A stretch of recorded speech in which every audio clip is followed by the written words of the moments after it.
आप सबका एक बार फिर से स्वागत है स्कूल डायरी के आपके अपने YouTube चैनल पर, जहां आप सीखते हैं हिंदी के पाठ्यक्रम की वे डिटेल्ड बातें जो आपको और कहीं नहीं मिलती। और अब हम मॉडल प्रश्न भी अपने ट्यूटोरियल्स में ऐड कर रहे हैं ताकि आपको अपने प्रैक्टिस के लिए मिले सॉलिड बेस। तो चलिए शुरू करते हैं अपना आज का टॉपिक। तो आज हम आपके लिए लेकर आए हैं कवि अमीर खुसरो की चर्चित पहेलियाँ, जो कक्षा 11 के सेमेस्टर 1 हिंदी ए के यूनिट 1 में है, यानी साहित्य का काव्य भाग में। इसके अलावा आपको सूर के पद, बिहारी के दोहे और भारतेंदु हरिश्चंद्र की मुकरियाँ भी पढ़नी होंगी, जिसमें कुल 10 नंबर के प्रश्न आएंगे और ये सभी एक एक नंबर के होंगे। तो आज हम आपके लिए लेकर आए हैं कवि अमीर खुसरो की चर्चित पहेलियाँ, जो कक्षा 11 के सेमेस्टर 1 हिंदी ए के यूनिट 1 में है। पहेलियों का मतलब समझने से पहले हमें थोड़ा बहुत कवि अमीर खुसरो की पृष्ठभूमि यानी कि बैकग्राउंड के बारे में भी जान लेना चाहिए, क्योंकि कवि पर भी सवाल बनते हैं। तो पहले कुछ जान लेते हैं, फिर हम आसानी से मॉडल क्वेश्चंस को सॉल्व कर सकते हैं। अमीर खुसरो का पूरा नाम अबुल हसन यमीनुद्दीन अमीर खुसरो था, जो वास्तव में मध्य एशिया के लाचन जाति से संबंध रखते थे, जो बाद में दिल्ली सल्तनत के राज दरबारियों में विशिष्ट स्थान पाने लगे। इनका जन्म सन 1253 में हुआ था।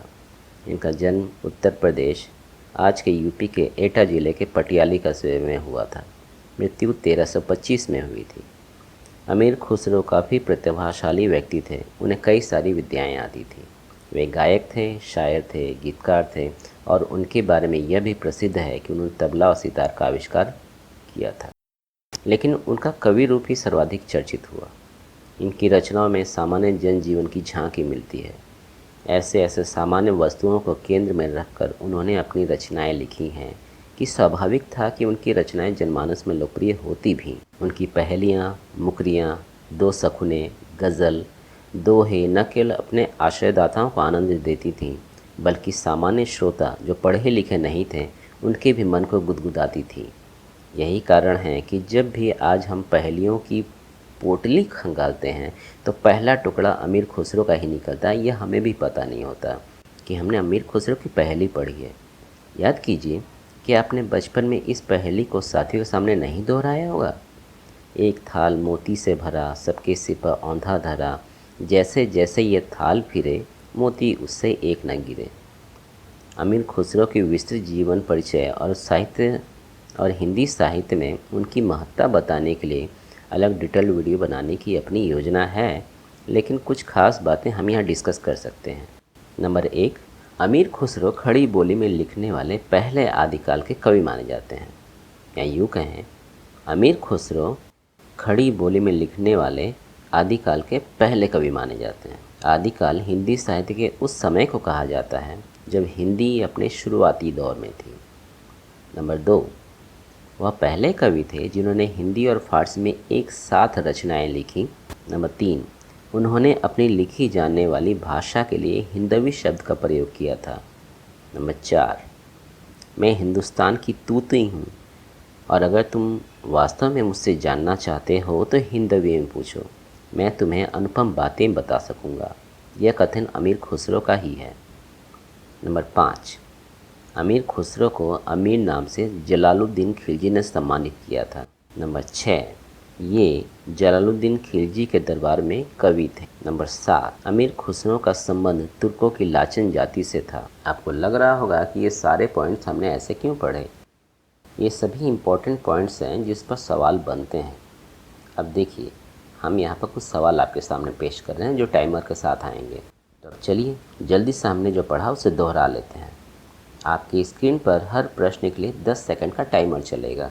कोशिश कीजिए कि बिना टाइमर स्किप किए उत्तर को याद रखें या कॉपी में लिख लें। आप चाहे तो इसे प्रैक्टिस के लिए भी यूज़ कर सकते हैं। प्रश्न नंबर 1, अमीर खुसरो का उपनाम अमीर किसने दिया था? गयासुद्दीन तुगलक, इल्तुतमिश, अलाउद्दीन खिलजी या जलालुद्दीन खिलजी?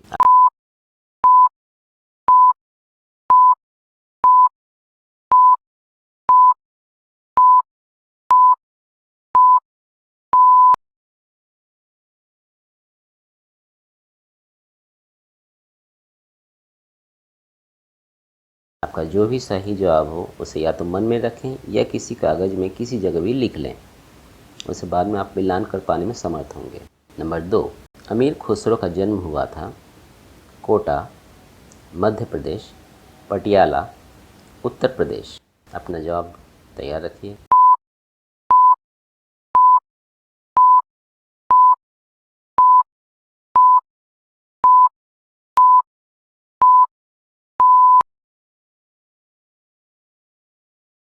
नंबर 3, अमीर खुसरो का जन्म किस जाति में हुआ था? सैयद, सिद्दीकी, लाचन, शाह। टाइमर शुरू होता है।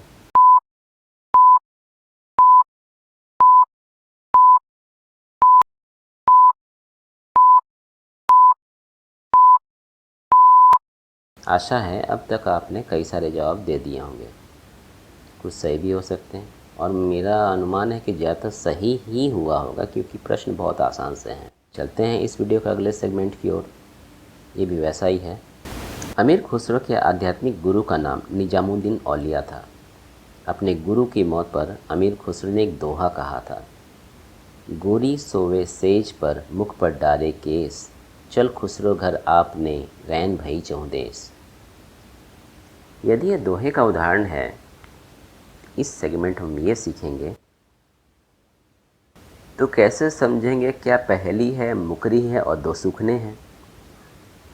क्योंकि हमें पता है कि कवि आमिर खुसरो ने जिन जिन चीज़ों को लिखा है, जो जो काव्य लिखे हैं, उसमें पहली है, मुकरी है, दो सुखने हैं, गज़ल है, दोहा है। तो ऊपर का जो उदाहरण है ये तो दोहा है। अब हम समझेंगे क्योंकि आपको पाठ में इसी को पढ़ना है कि क्या पहली है, क्या मुकरी है, क्या दो सुखने हैं। और हो सकता है कि आपका जो शॉर्ट क्वेश्चन हो, MCQ हो, उसमें इसी से संबंधित कुछ आए। हमारे शॉर्ट क्वेश्चन का जो पहला हिस्सा था वो कवि के बारे में था। दूसरा जो हिस्सा है वो कवि की रचना प्रक्रिया के बारे में है कि उनकी रचना जो है कैसे लगती है या हम उसे कैसे पहचानेंगे। तो हम कुछ उदाहरणों की सहायता से समझेंगे। उदाहरण देखिए। पहली एक थाल मोती से भरा, सबके सिर पर औंधा धरा, चारों ओर वो थाल फिरे, मोती उससे एक न गिरे। अब आपके मन में डाउट आ सकता है कि पिछली बार हमने जैसे जैसे शब्द का इस्तेमाल किया था, जैसे जैसे थाल वह फिरे, और यहाँ पर मैंने कहा जैसे जैसे वह थाल फिरे। दोनों ही उदाहरण पढ़े गए हैं। ये जो उदाहरण है ये आपके पाठ्य पुस्तिका में दी गई है। और पुराना जो उदाहरण था वो तब का था जब हम लोग इस पहेली को दोहराया करते थे और हमारी किताब में भी ऐसे ही लिखा हुआ था। तो ये दोनों ही सही है, लेकिन आप अपने पाठ के हिसाब से ही पढ़ेंगे। अर्थ बिल्कुल स्पष्ट है। इसमें उत्तर कविता के अंदर नहीं है। आप बिल्कुल अंदाज़ा नहीं लगा सकते कि इसका उत्तर किसी खास शब्द को तोड़ मरोड़ कर निकाला जा सकता है। अब अगर तोड़ने मरोड़ने की बात हो रही है या प्रश्न में से ही उत्तर खोजने की बात हो रही है तो इसका उदाहरण आप नीचे देखेंगे। फिलहाल हम इसकी बात कर रहे हैं पहेली की। तो पहेली में जब आप देखते हैं तो इस पहेली में एक थाल मोती से भरा, आप इसमें उत्तर नहीं पा सकते क्योंकि इसका जो उत्तर है किसी भी तरीके से कविता के अंदर नहीं है। तो अब लेकिन कवि अमीर खुसरो जो मुकरी भी लिखे थे तो उसमें आप अगर देखेंगे तो मुकरी में जो प्रश्न पूछते हैं, जो पहले पूछ रहे हैं, उसका उत्तर उसमें आराम से निकाला जा सकता है, पहचाना जा सकता है। उदाहरण देखिए मुकरी का। रोज मेरे घर आवत है, रात गए फिर आवत है, फंसत अमावस गोरी के फंदा, ये सखी साजन ना सखी चंदा। अब यहाँ पर इसमें साफ साफ चंदा शब्द पर नज़र डालिए। यह मुकरी है और आपको इस पहेली में उत्तर साफ साफ दे दिया गया है। क्या कहा जा रहा है? रोज़ मेरे घर आवत है, मेरे घर रोज़ाना आता है, रात गए फिर आवत है, फिर आता है, रात गए। फंसत अमावस गोरी के फंदा, अमावस जो रात है उसको गोरी की संज्ञा दी गई है और कहा गया है कि उसमें वो अमावस रात की गोरी में फंदा डालता है, यानी उसको फांस लेता है। तो कहा गया उसकी सहेली पूछ रही, दो लड़कियां आपस में बात कर रही हैं। सहेली पूछती है, ए सखी साजन, क्या वो तुम्हारे पति हैं, तुम्हारे प्रियतम हैं? बोलते नहीं सखी, उसका नाम वो तो चंदा है। तो इसमें साफ साफ चंदा शब्द नज़र डालिए, मुकरी है और आपको उत्तर मिल गया। अब दो शकुने को पहचानिए। एक ऐसी कविता जिसमें दो प्रश्न हो और दोनों का उत्तर एक ही हो। उदाहरण देखिए, पान क्यों सड़ा, घोड़ा क्यों अड़ा। उत्तर है फेरा न था, यानी उसे, पान को और घोड़े को, उन दोनों को पलटा नहीं गया था। आपको अगर याद हो, पनवाड़ी के पास कभी जाएं जो पान बेचता है, तो वो पान को पलट पलट कर रखता है, क्योंकि पान को अगर एक ही जगह ऐसे रखा जाए तो पान सड़ जाएगा। और घोड़ा क्यों अड़ा, क्योंकि घोड़ा इसलिए अड़ चुका था क्योंकि उसे सही तरीके से घुमाया फिराया या फिर उसको कंट्रोल नहीं किया गया, तो उसे फिराना पड़ता है। एक और उदाहरण देखिए, बाहमन प्यासा क्यों, गधा उदासा क्यों। उत्तर है लोटा ना था, मतलब ब्राह्मण के पास लोटा नहीं था तो पानी नहीं पी पाया, और गधा मिट्टी पर लोटा नहीं था इसलिए उदास था। अब जल्दी से हम इन चीज़ों को एक निगाह में देख लें, यानी हमने ऊपर जो पढ़ा अब उस पर कुछ शॉर्ट क्वेश्चंस बनते हैं। देखिए, एमसीक्यूज बनते हैं। नंबर 1, अमीर खुसरो के गुरु का नाम था। आप वीडियो रिवाइंड नहीं करेंगे, पहले जो आपने देखा है उसी के आधार पर बोलने की कोशिश कीजिए। अमीर खुसरो गुरु का नाम था आलिया, निजामुद्दीन औलिया, सैफुद्दीन औलिया या कोई नहीं।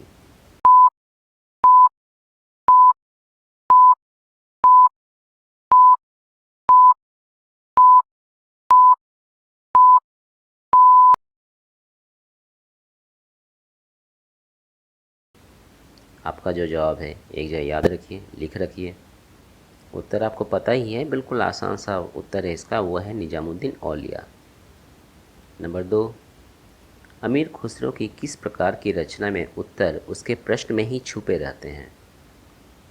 ऊपर हमने उदाहरण देखा था, तो क्या था वो, ए सखी साजन ना सखी चंदा, याद है। फिर भी यहाँ पर देखिए, उसके प्रश्न में ही छुपे रहते हैं, तो दो शकुने, पहेली, मुखरी या कोई नहीं, आपको पता है।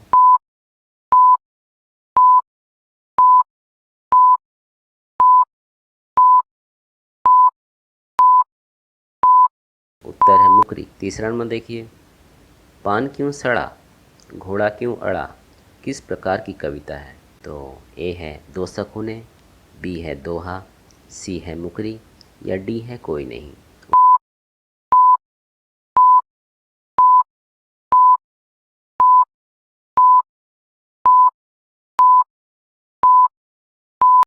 उत्तर दो शकुने ही है। याद रखिए, दो दो पंक्तियाँ और उसमें क्वेश्चन मार्क, प्रश्न चिन्ह वाले जो पंक्तियाँ हैं, जो कविताएं हैं, वो दो शकुने हैं।